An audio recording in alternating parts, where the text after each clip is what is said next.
In recent weeks, Ed Pierce has introduced us to an injured Washoe County Sheriff's detective and her battle to get timely treatment promised under Nevada's insurance, industrial insurance, or workers' comp laws. She's now determined to change the laws which allowed the county to deny that treatment, if not for her, then other injured Nevada workers. There are many out there with the same issues. Our Ed Pierce introduces us to one of them. By his own account, Joshua Hemovich has lived the active life of a physically fit father of 2 small children.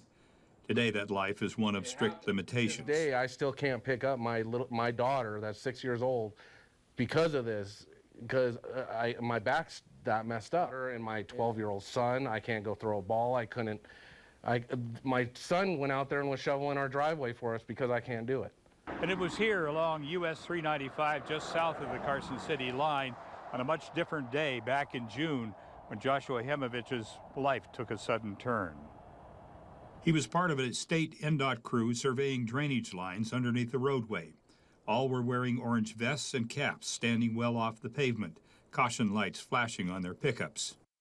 Next thing you know, I remember is tumbling down the road. He and another crew member had been hit by a 1-ton truck, the vehicle's rear tires running over his legs, his boots caught by a wheel, tumbling him a distance down the roadway. Another man, a new hire working on just his 3rd day on the job, was care-flatted from the scene. He was taken by ambulance to the hospital, where doctors discovered a frightening list of injuries. Thoracic vertebrae fracture, 2 compressed vertebrae fractures. I can't remember the exact number, I'd have to look it up, but 4 to 5 broken ribs on the left side, collapsed lung, lesion on the right side of the brain, bruising and swelling around 75% of my body. His struggle was just beginning. He was sent home on legs that were more than bruised. The tire had left a huge hematoma underneath that Technicolor bruise. Yeah, they had to go from hip to almost knee, open it up. They removed almost 4 liters of fluid out of there, and it was close to like 15 to 20 pounds of material out. It took 4 months to get the surgery done, and a lot of that was due to getting MRIs approved and getting approved to go to doctors. With each step, there's been improvement, but he's not done yet. I'm waiting for the CT scan for the laceration on the brain, which they haven't done one in 7 months since the accident.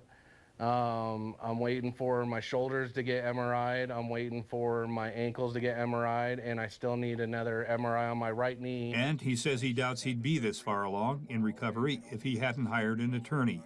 When the legislature privatized workers' comp in 1995, they removed the bad faith clause, leaving injured workers no recourse if they believe they've been unjustly denied prompt coverage. In the process, people like Kim Frankel and Joshua Hemovich would argue the lawmakers have created a system that only breaks promises to injured workers and keeps the state's attorneys very busy. In that realm, you're a number, you're a dollar sign, and that's all that matters. You're not a person. You know, they've made it very clear that you're a case number, and that's it. In Carson City, Ed Pierce, KOLO 8 News Now.